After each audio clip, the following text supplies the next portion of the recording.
July 10th City Council meeting called to order. Would you please stand for the pledge of allegiance and a moment of silence?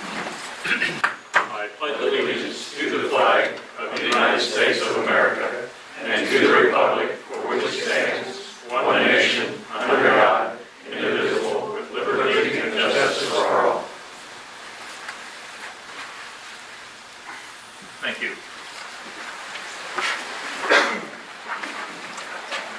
First item on the agenda will be approval of the June 26th minutes. Motion approved.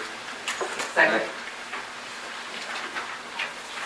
It has been moved and seconded to approve the minutes. Would the clerk please call roll? Mulot, Yes. Shriver, Yes. Stites. Yes. Gillen. Yes. Next item will be a statement of the bills paid at 306-509.70. Mr. Mayor, I make a motion to pay the bills in the amount of $306,509.70. Sorry. It has been moved and seconded to approve the bills, statement of the bills paid. Would the clerk please call roll? Mulot, Yes. Shriver, Yes. Stites. Yes. Gillen. Yes. And next item is a request or comments from the public. Would you please state your name and address, and you have 3 minutes.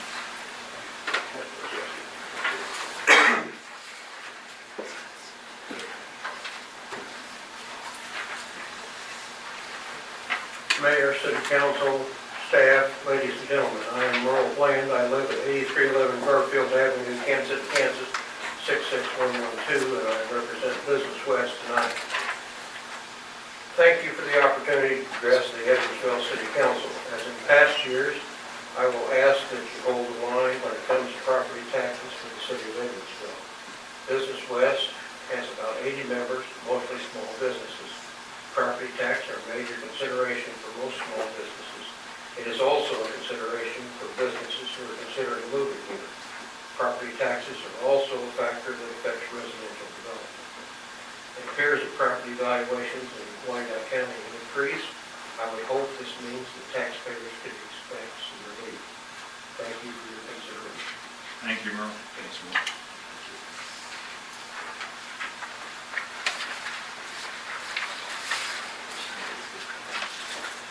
If there are no others, we will move on to the next item on the agenda. Consider report regarding quiet zone project of the Unified Government of Wyandotte County, Kansas City, Kansas. Mayor, I'll briefly introduce this item, but tonight we have Brent Thompson with Unified Government and some others that he will introduce to just really bring you up to date on the discussion that has been occurring about the quiet zone that would impact the crossings that are here in Edwardsville and Bonner Springs. There's no specific action for tonight's meeting, so really it's an informational item. But if there are questions, concerns, comments, etc., this would be a good opportunity for us as a team to hear those comments and try to address them. So with that, I'll turn it over to Thompson and let him introduce the rest of his guests. Thank you, Mike. Again, Brent Thompson, Director of Engineering for the Unified Government, Mayor and Councilman. I appreciate the opportunity tonight for us to come here, talk to you guys, present to you on the quiet zone. As Mike said, we have been going through the process of looking at this and studying it, and we think that you guys will see what we've done, and definitely we entertain answering questions at the end of the presentation. So with that said, I'll turn it over to Jeff McCarroll. He is the representative for Olson and the consultant. Also here tonight with us is Jeff Fisher, the Public Works Director for the Unified Government. So at that time, I'll just turn it over to Jeff and let him take over. Thank you, Frank. Good evening, Honorable Mayor, members of the council. Again, Jeff McCarroll with Olson Associates, 1801 McGee, Kansas, Missouri. I want to go through this evening kind of a review of the definition of what a quiet zone is, very briefly with you. Kind of a review of previous studies that have already undertaken on this subject, some of our recent work, what's currently under consideration, and the next steps as we go forward. We're going to double check the mic. I don't think we may have forgot to turn it on there. Yeah.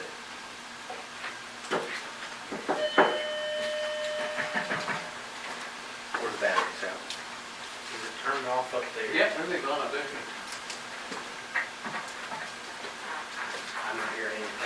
Turn the lights on.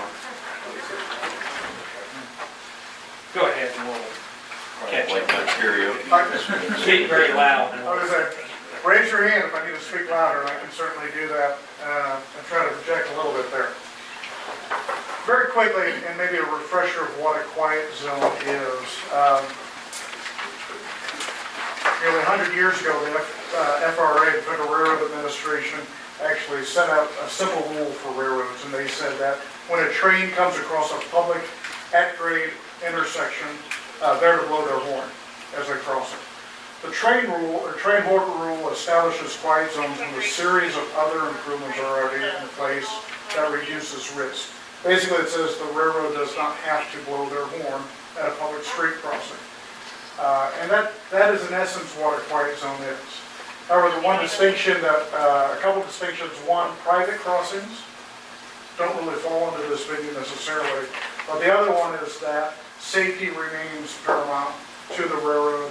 So if an operator of a train still sees something that is a concern, say that if he's coming through Edwardsville towards 4th Street and he sees a lot of children or pedestrians out by the crossing, he may still well blow his horn, and it's certainly encouragable for him to do that. Safety remains critical for that. Other operating rooms still in effect. You don't have too many issues here with a reason for the trains to stop in Edwardsville, but if there was a siding location, if you had Amtrak running along and had to stop and let an unload, trains still blow their horn when they restart those conditions. So a few caveats to understanding with the quiet zone. This has actually been talked about quite a bit over the past couple of years now. This process actually began as part of the Tri-City Multimodal Redevelopment Plan for K32. A subset of that was the quiet zone feasibility study, some initial work done a couple of years ago now. Very intensive in public engagement going through that. About 25 different public meetings were held from September of 2015 to October of 2016. Some of the meetings were here, some in Bonner Springs, others in Kansas City, Kansas. And the quiet zone was a discussion in several of those, as well as a formal presentation to the Public Works Standing Committee for UG back in February of 2016. In February of this year, Mayor Holland with Unified Government actually had an opportunity to finally sit down with Union Pacific. They're not always the most available on their calendars to meet with, and that opportunity came up. And really, he met with city staff as well as some consultants to start the next step. Where do we go if we want to actually consider a quiet zone, and how do we proceed forward with that? And that started what was called a notice of intent. That was filed and sent out and really started the conversation where the railroad, where FRA, where KDOT began to take this as a serious conversation, not just an exploration of what could occur. Met again in in March of this year with staff from Bonner Springs and Edwardsville to kind of go through where we're at, how we're progressing. And again, later that month with the mayor and some other elected officials. Bonner Springs wasn't able to make that meeting, but we did meet with them again in April, going through, again, a lot of these different options you're going to see that kind of evolved over time here. In May, we actually had the opportunity to sit, in June, we sat down and had an on-site diagnostic reviews. We're actually out in the field with staff from Union Pacific, from KDOT, from the Federal Railroad Administration, just taking one more look. And those conversations kind of led us to where we are today. You want to pause for a moment? Well, apparently we are without batteries, so. Okay, I'll keep So going. please speak loudly. We do have some microphone on our camera, so All right. picks it up, and it's a little harder to hear. All those meetings and conversations brought us to where we are today, and that's really looking at the establishment, or the idea of an establishment of a quiet zone that goes from Swingster Road in Bonner Springs to 98th Street in Kansas City, Kansas. It includes 4 public crossings and 1 private crossing. We just kind of want to step through some of those improvements, what's being discussed today, and see if you have any questions that may come up or discussion. We'll say these remain in concept form. There's still going to be plenty of opportunity for input as we move forward, if we decide to move forward. Jeff, just before you move Yes. on, so on the 98th Street is Edwardsville. Is Edwardsville. Edwardsville, I okay. didn't know, so we're not, We're not going to 88th Street, right? 98th is... 98th is the one, Sure, yes. okay, just for reference. I know sometimes the railroad refers to it as Kansas City, Kansas as well.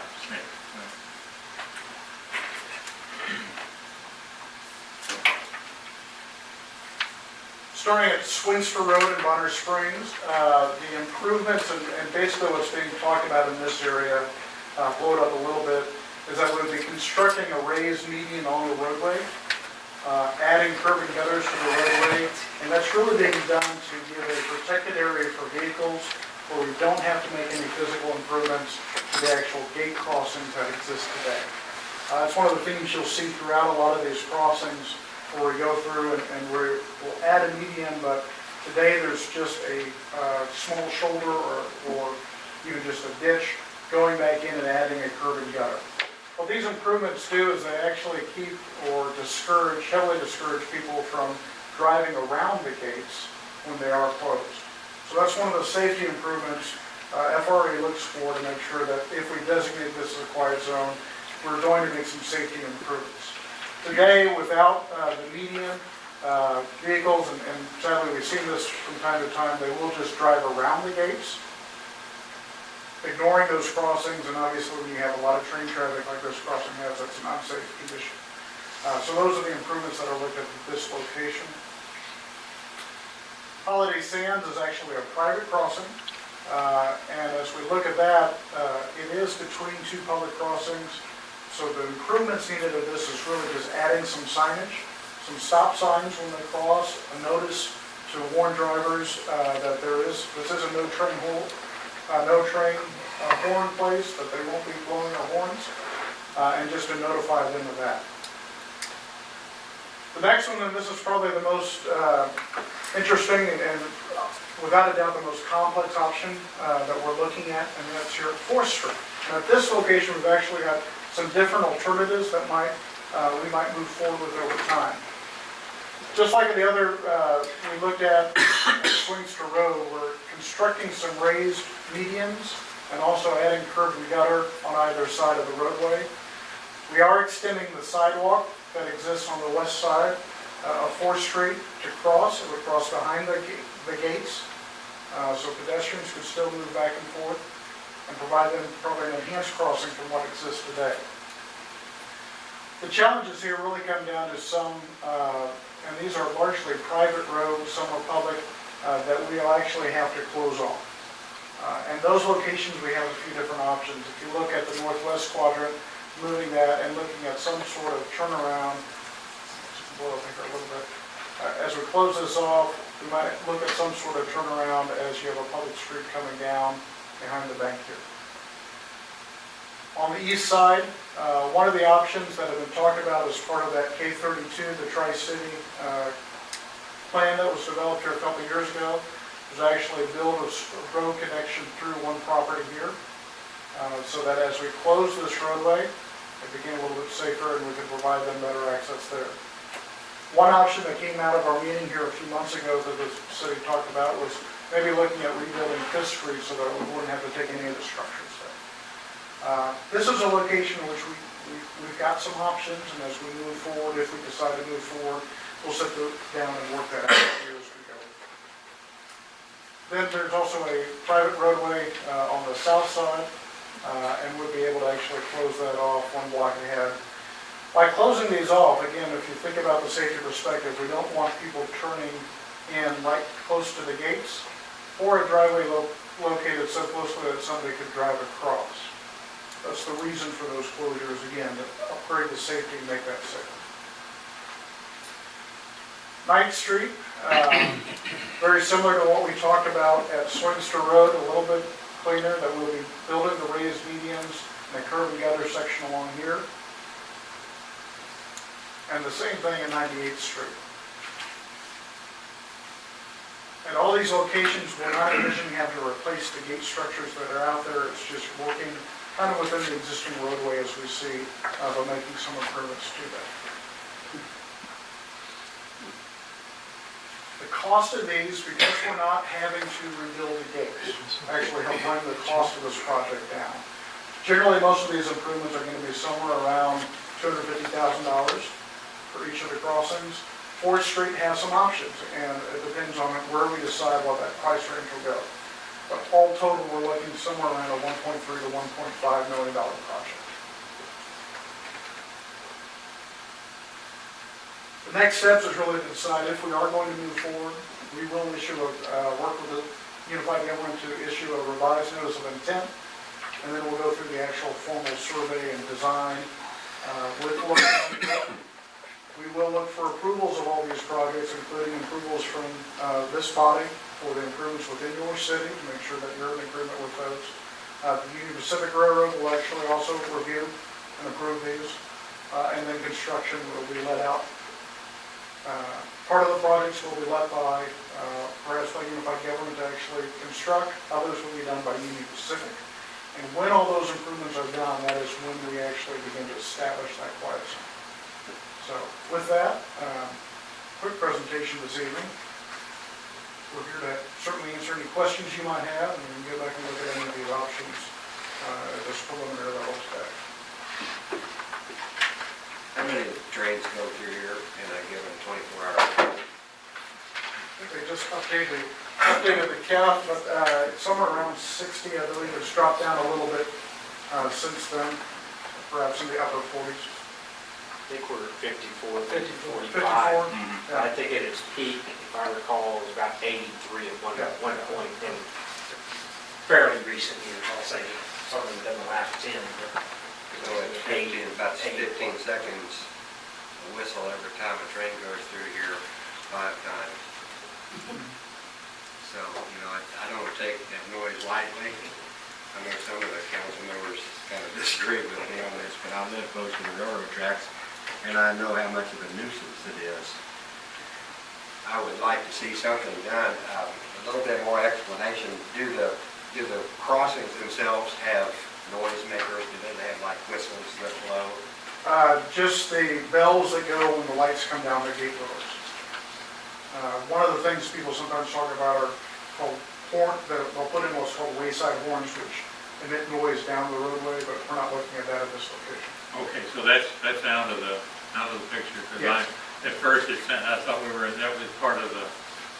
It was, several options were looked at.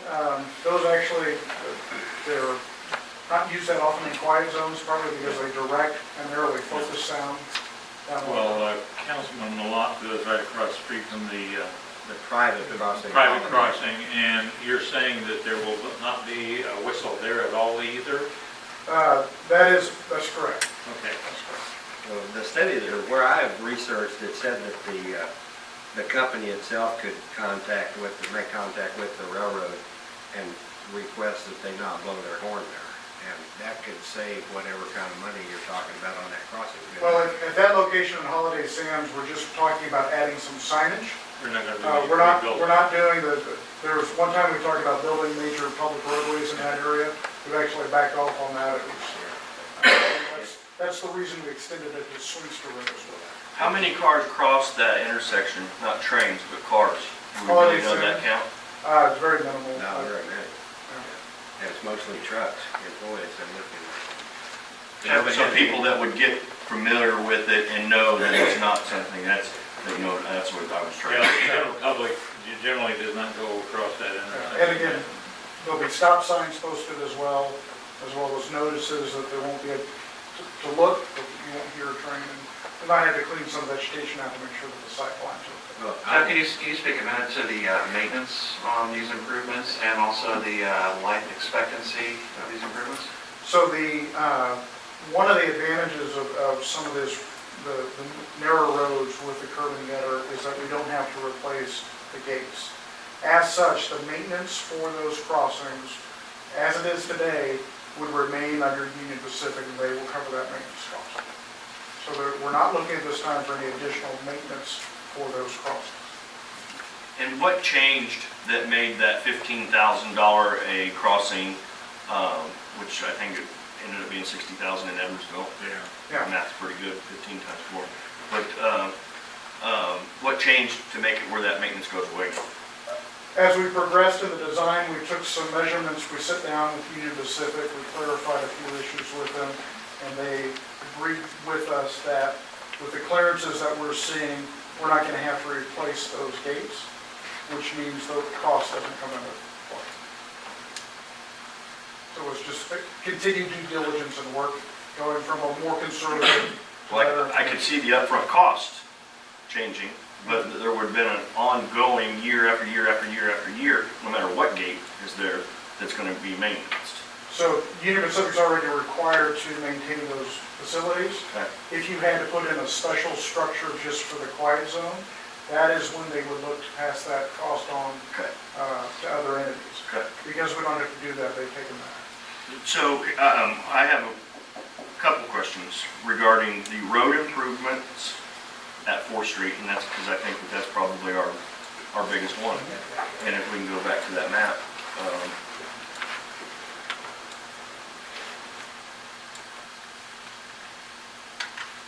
So that Probably yellow, closer in, it's easier to see.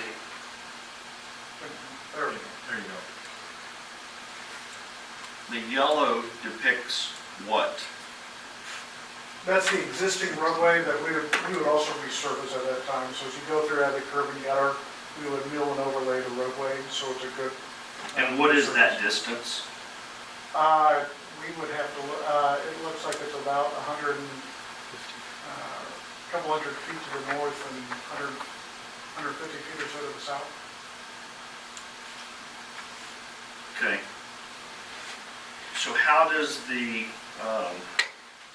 so any additional cost, so with, I guess with the alignment of our current road that we have in place right now, how does the road that you guys would mill and overlay, how does that affect what we currently have in place, the width narrowing down and widening back out, and are we saying after that 100 and 150 feet, then it's on us, it's gonna stop at a line and then? So we'll tie it into your existing streets that you maintain today, yes. I think the concern is that if you look up north, you're setting at about 45 feet up there roughly. When you get to the railroad crossing itself today, I think it's 24 feet or so, the crossing area.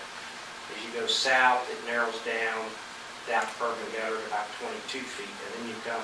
So the And blue Delaware. line is the curb and gutter, is that right? That's correct. Okay. And then you get to Delaware, which is off this map, I don't think it's on the other one, and you go to a typical street section of 32 or 34 feet. So I think the concern is we're gonna go from curb gutter to no improvements, to improvements that are narrow to a wide section.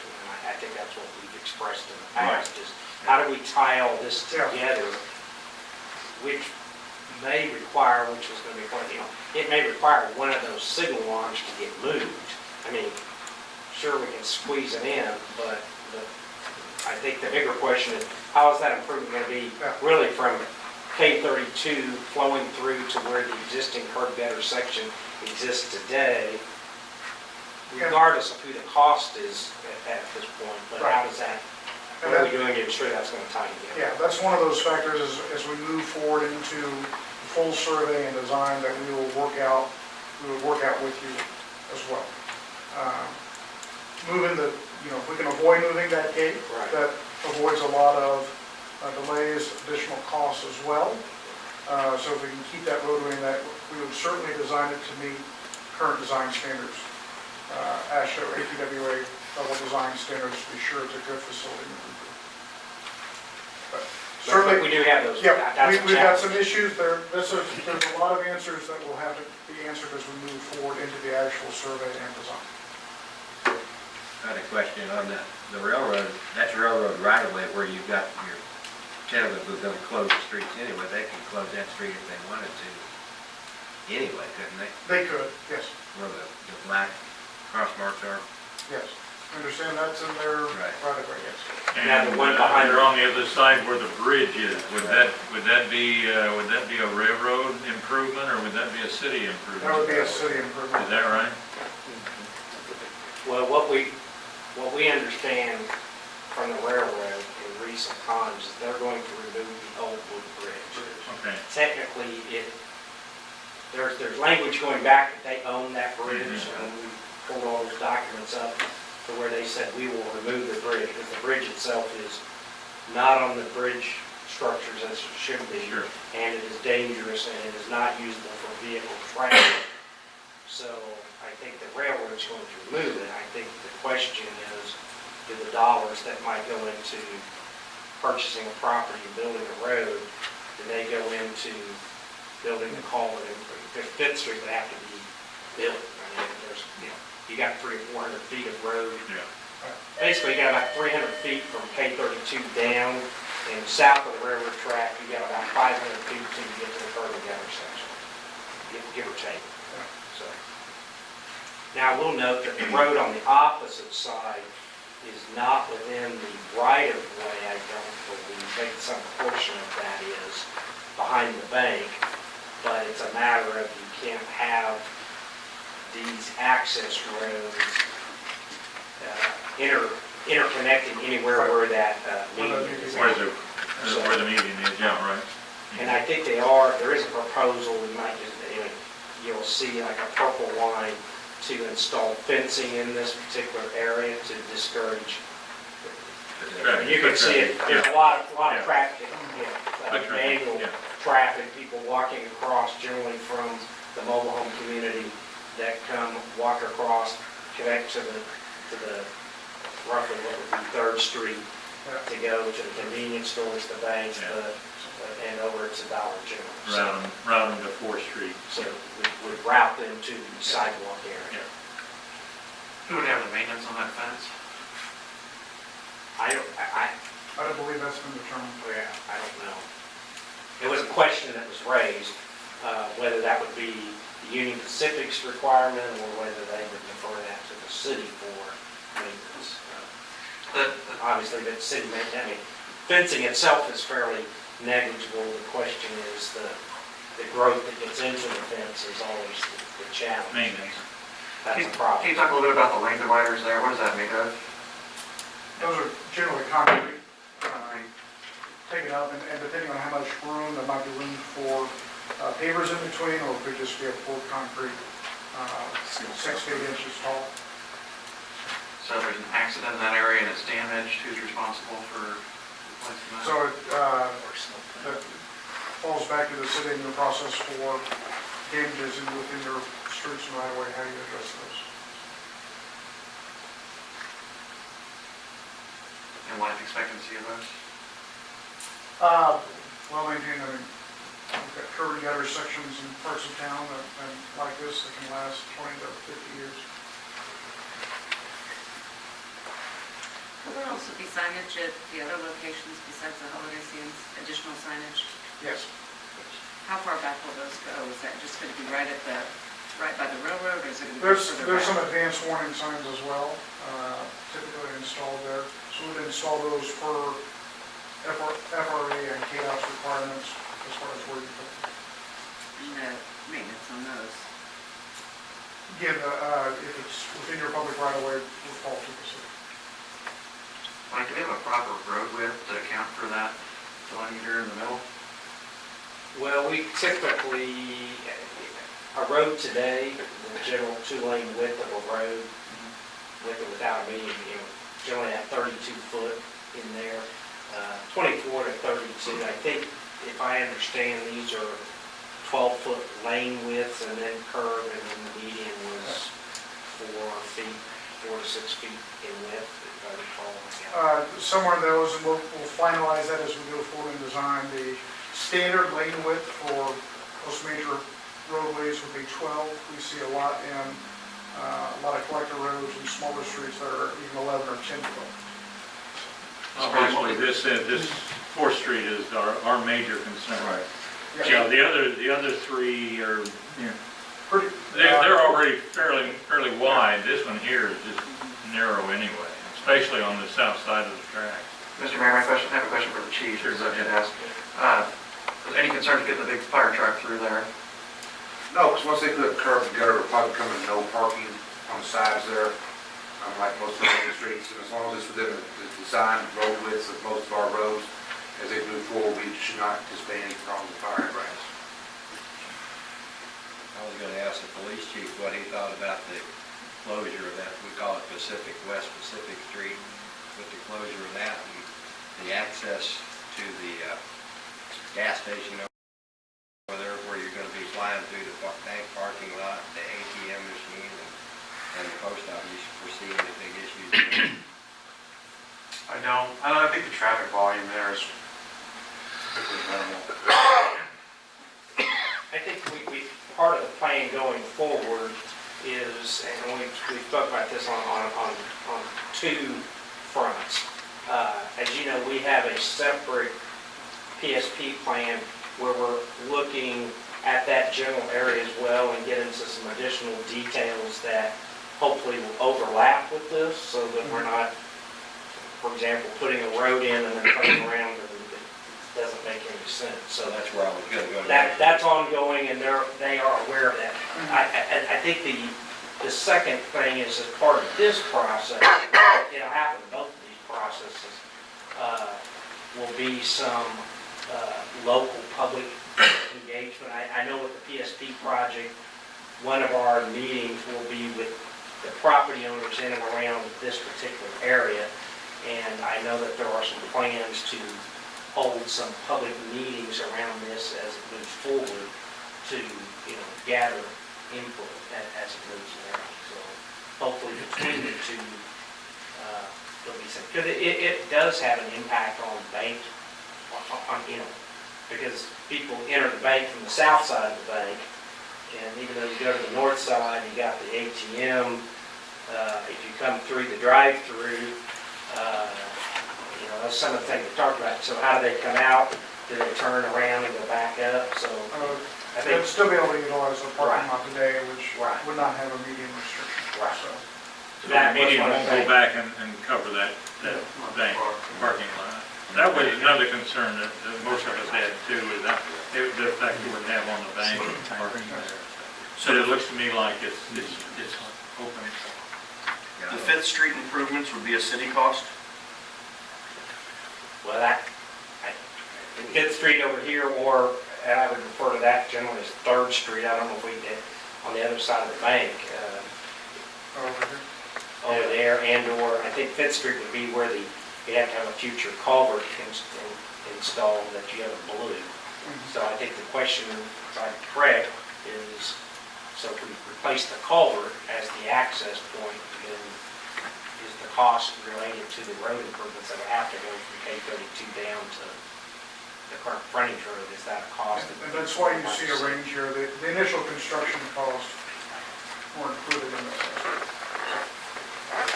That's why we had a range when we talked about this location of what it could be.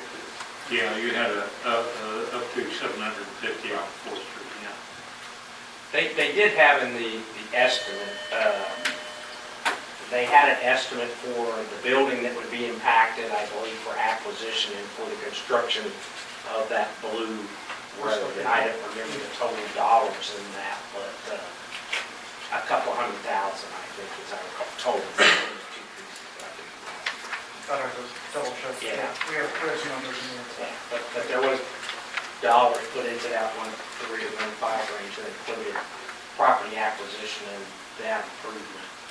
It was later talked about, if you're not going to do that, could you do the culvert, put in a culvert structure? It would probably still be a bridge structure because it will more than likely span 20 feet. I'm sure it will. You're talking about where they're going to tear a bridge out? Where that bridge comes out, if you made that the access point to those properties, because we have two residential, you have two residential properties that are occupied there now. So we have to address those in some One manner. way or the other, you're going to have to go Right. 5th Street or you're going to have to do the one in front. Right. I think the one in front would be the most logical, because if you open Fifth Street back up, Yeah. you got a stoplight, and then 200 feet, you're going to have people ingressing and egressing from the highway uncontrolled, just with a stop sign. But you have fairly limited, you have two homes, I think we have to look at that. And not much traffic anyway, yeah. So just south of the tracks on the west side, the residents there that are impacted by the median are going to be restricted to right in, right out, is that That's correct? correct. So, It's okay. Do we know how many houses that affects? And we will have to go through as we finalize design, it could influence one, but that would be On the east side. on the east What side. about on the west side, it's going to impact? No existing, there's a vacant lot here right now, I think it's listed for sale, but no existing home there today. How far does that median go down? It goes down right here, and the next home is a little bit further south. I think those meetings typically about 100, the standard or the preferred, if I recall, Preferred is is 100 feet. Yep. The one on the north side is 60 or We 65. can shrink it to 60 feet. 60. Yeah, that might be worth looking at, see if we can shrink it a little bit to get that driveway clear. On both sides. Well, it's cleared on the west side, it's just that first house on the east side, it's not cleared. But that median, Well, if that lot's for sale, well, yeah, so if it did sell, it'd be restricted. yeah, that's true. Without a doubt, as if we decide to move forward, as we go through design, this is the one in which conversations will continue to come back with. We have another project to coordinate with. This will be the biggest challenge out there, but I think we have good options to find some good solutions.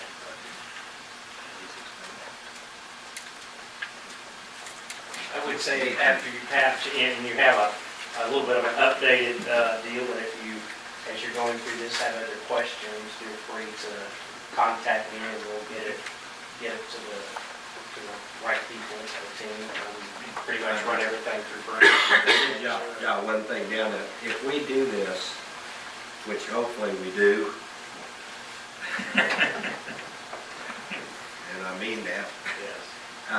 does that, would the city incur any liability on any accidents that could happen because we chose to go to a quiet zone? Now you brought up legal liability, and that's where I will stop answering questions. That's outside my purview, certainly. City attorney might answer that, but the essence behind the train rule, which establishes quiet zones, is that the railroad would not be liable if they don't sound their horn and they strike somebody at the crossing. That's really the extent of that legal protection. And I would just say, if they had problems, so say you go through all of this and you set these up, and I don't know exactly what's happening, they do always have the right to say, because we're having those kind of problems, vehicle strikes, and I mean, they can revert those back to a non-quiet zone crossing. And again, I think it's important, if you have a chance, there's several of them around here. I was walking on the trail down out of the park out of Shawnee Mission Park the other day. There's the railroad and the trail run along each other to the south down there, probably about 83rd Street, south of 83rd Street down there. And there's several of these types of crossings. You still will have train noise. I think sometimes that it's a quiet zone, but trains still make noise when they go down tracks at 40, 50, this track I think is rated, if I remember saying, at 70 mile an hour track. So they can't operate as high as 70 miles That an was hour. another question I was going to ask will they increase a speed? No. Does this ever facilitate a reason for them to go? This would not be a reason to raise that speed now.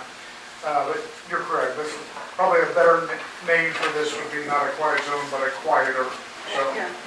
So that's cool, you can get rid of those whistles. They will interrupt. We've got a development, I think we're gonna act tonight maybe on a zoning change for a building over here that's gonna have events in it, and when train whistles are blowing, you got to basically stop an event until the trains decide to put on their whistles. I've lived with it here my whole life, and on the private crossing, and there didn't used to be, I think there's more than 60 trains that go by here a day. I think that's a false count. I'll let you count them. I counted about 15 of them in 2 hours one Sunday morning. And that's when they're trying to get to California by Monday morning. I think one of the things that we, and I'm going to speak for me, but I think it's for the council, that says, you know what, I don't think any of us are opposed to the quiet zone. I think, if you can quiet it down for people that live near it and it reduces the sound, I think it's a great thing. what concerned us as a governing body. It wouldn't have been a project that we would have went after that would have, for us to spend taxpayer dollars on. So that's why when you hear us asking all these questions about road costs, maintenance, the length of the life expectancy, all of those things, that affects our bottom line. So Absolutely. that's why we're asking those questions. I mean, I think the project's a good project. So, I mean, as long as those things get answered and that we're in agreement with those things, that's a great deal.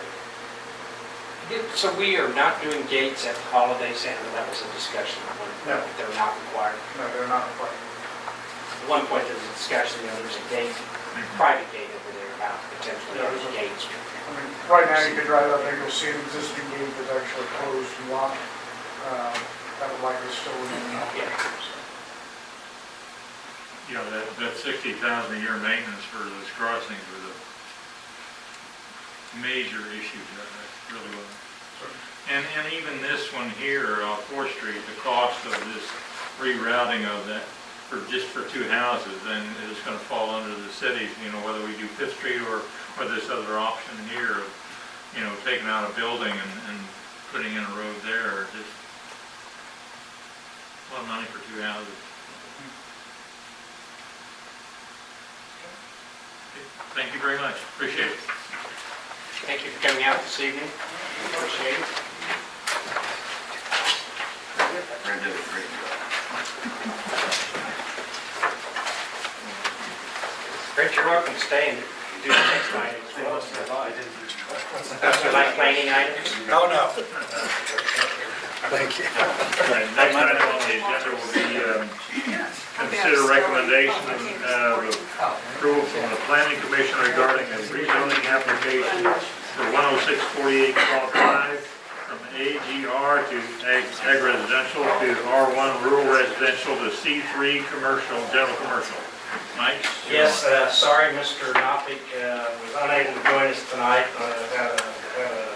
Had an unscheduled meeting, so to speak, that came up. So once again, I will do my best to introduce this item. As you said, this is zoning case 2017-15-Z. Involves the property at 10648 Hall Drive. The owner applicant is E Investments LLC, and Dana and Joseph Butler, who are in the audience with me tonight. So if there are questions, they can certainly answer. There is no public hearing tonight because this went to the Planning Commission on June 21st. There was a public hearing at that time to consider this rezoning from the ag residential for the western portion and the R1 rural residential for the eastern portion to have all of the property zoned as C3. The property is about 27.6 acres.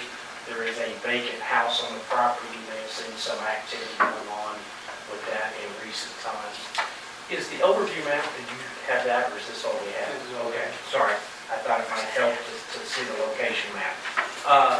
For reference, the C3 district is to accommodate community highway and regional commerce activities, commercial services and sales, professional office, service-oriented employment opportunities, and cultural, entertainment, recreation, and social venues.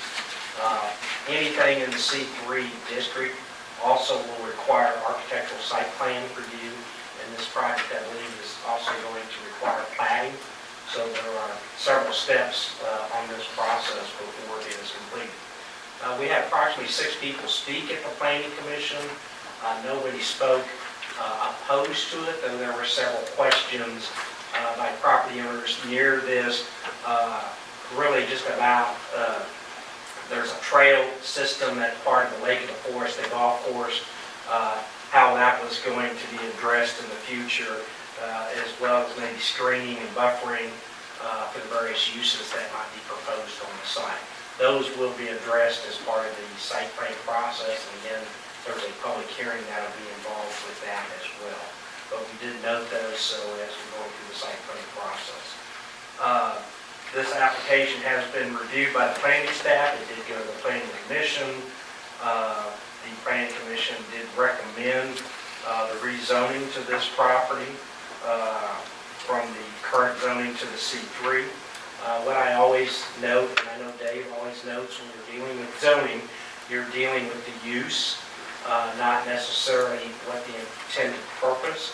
The applicants clearly have stated and shown, and you have that in your packet, an event type center that in the future may also have some small kind of residential or overnight stays. I call it almost like a bed and breakfast type of facility, so that wedding parties could stay on site in the future. That's not part of the first phase, but it would allow for that without any additional permitting, other than building permits.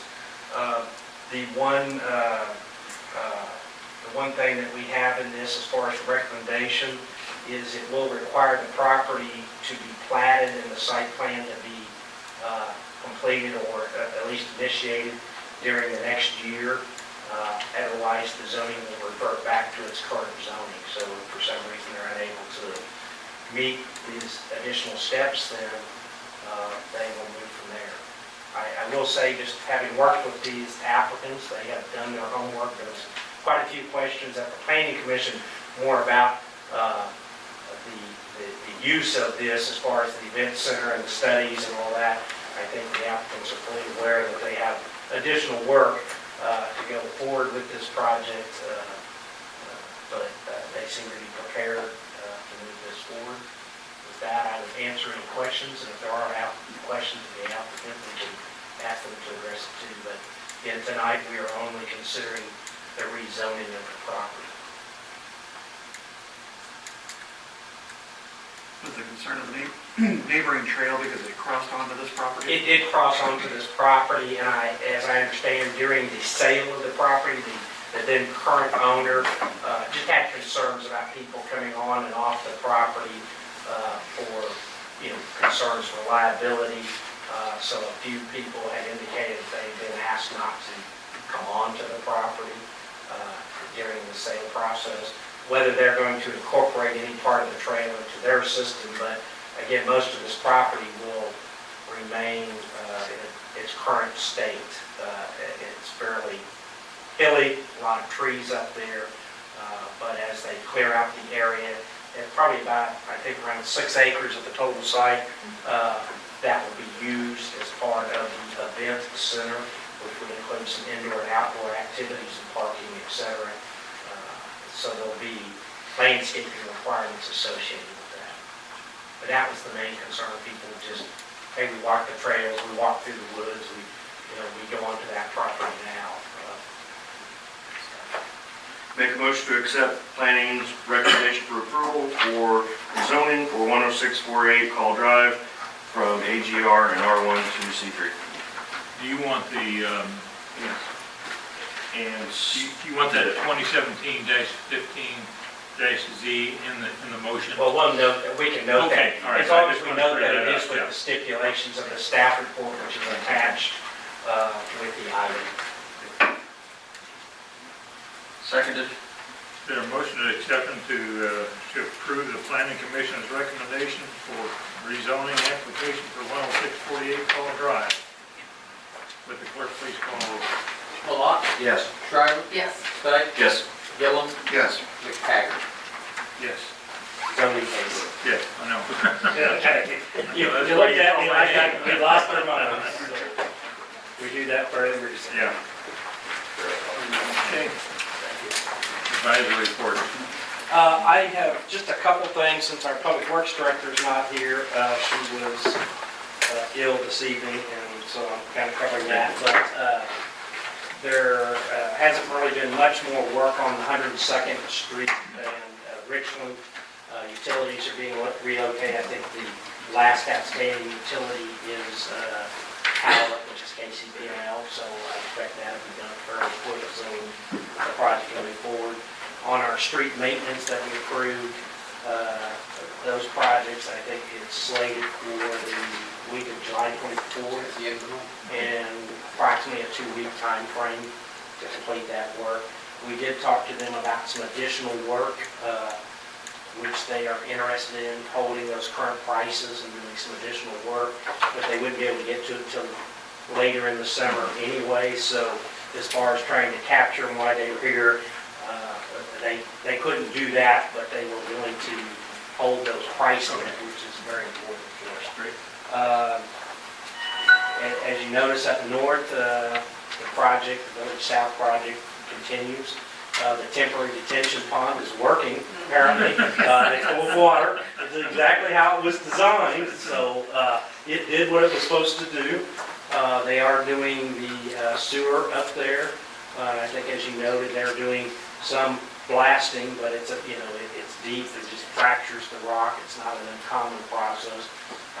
It was just not a process that we typically have been addressed. We haven't done that for sewer lines, but when they're that deep, it's required sometimes. So, see a question? You do. Okay.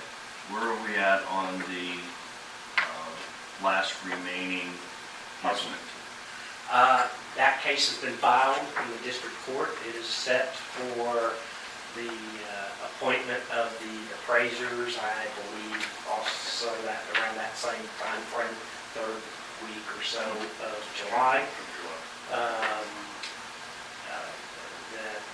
There's been no offers or contacts by the property owners with their attorney, even though they have been, their attorney, which is who we have to direct through our attorney, has made several contacts, but no response. So that's a quick update. I think you see, there's a lot of other projects ongoing. We've got more applications that are coming into us, some from they're just in the very preliminary stages to apply for building permits like MEDAR and things like that. So Dave and I are staying pretty active with that stuff, and hopefully my sidekick here's got the budget all taken care of. Let's hope you get busier. We're getting busier. Yeah, I like busier, but it's definitely busier. So with that, if there's questions as we go along, I'll try to answer them. I don't know if you have any comments. Yeah, we will need a work session prior to the next meeting for the Okay, budget. just go ahead and do it then. Right, so we'll do 6 p.m. prior to the next council meeting, Okay. which is July 24th. July 24th. Okay, very good. We'll send It notice. looks like according to that calendar, it's a half meeting. Yeah, Oh, it is, isn't it? so we'll just have a budget. So we'll just have No, a, the dot's only half a dot. we'll just do a budget meeting and not have a regular meeting. And four. Budget cut. I will say that, and I spoke to the mayor about this, I believe our first meeting in October, our second meeting in October, we're going to propose moving that to the 30th. Mainly, it's a conflict that I and Zach have with the International City County Management Association's annual meeting. It falls at 22nd, 3rd, and 4th.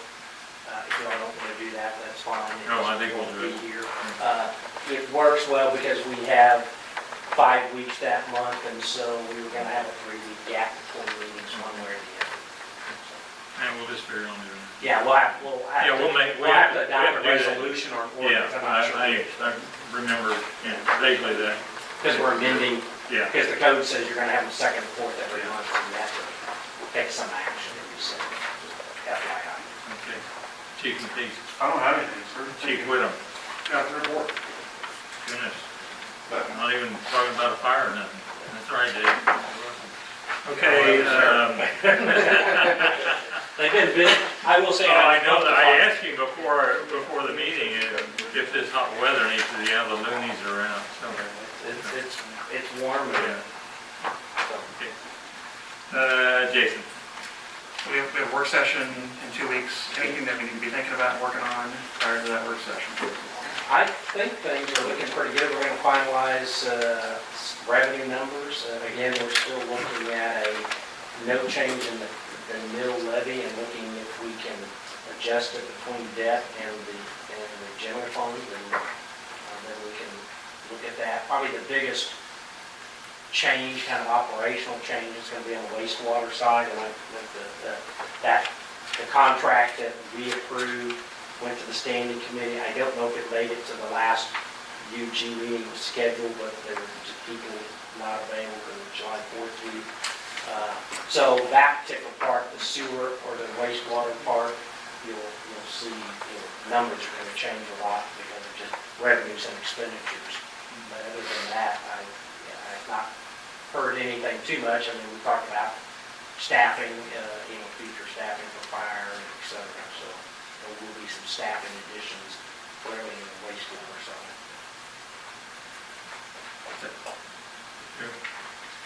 Appreciate the work on the quiet zones. I know that's not a priority to a lot of people in the community. That if you live on this corridor, you would understand exactly what I'm talking about on that. But I do appreciate that, the council's approval of that also. So I'm kind of touchy there from the beginning. So, Well, what's touchy when it was gonna cost us a bunch of money? Still is touchy. Well, somebody's done a lot of research on that, and I do appreciate that. And I'm probably speaking for a lot of people that have to hear that. And I would again recommend, there are several of them around, some that Shawnee's had, and, I mean, the big one is Olathe, that's not even, they built overhead track and all that, but there are several of these in the area, and like I said, I was walking the trail that runs along and that's a much more active one. I mean, that's, just relative to how it's built, and, you want to know what the noise is like with just the train without the horns. I mean, it's different, certainly. Oh, it affects me, I mean. And then I won't have to honk twice, it's too long or short and long every time I cross the tracks when there's people working on them. Yes. Thank you. Yeah, you're all right. Margaret. No, I'll warn them that I'm coming through. Don't get in trouble. Okay, check. Well, I'm glad Garrett's happy. There's 20 trains that go by. I don't have much to say, but I'm like you guys know that about the. I'm in favor of that project. Just want to make sure that its costs are right for the city. There has been an increase of ATV use on Riverview from 110th down to about 102nd Street. Okay. Maybe all the way down to 98th Street. Okay. And when I say that, I mean racing. Lining them up, racing, and hear them all the time. So. And I did address that. We spoke about it previous, I think, Captain Mitchell, I think the chief was out, but we will follow back up on that and see if we can put some stops to that. I think we know the properties. You said put some stop sticks to it? Oh, it's just stop. If that's what it takes, I'll have to defer that to the police department. I don't know the policy on using stop sticks. It won't No be, stop sticks. It won't be me. No, so that's all. The only comment that I had to make is I was able to witness our fire chief in full duty this last week, and I will tell you, he is hands-on. And really appreciate the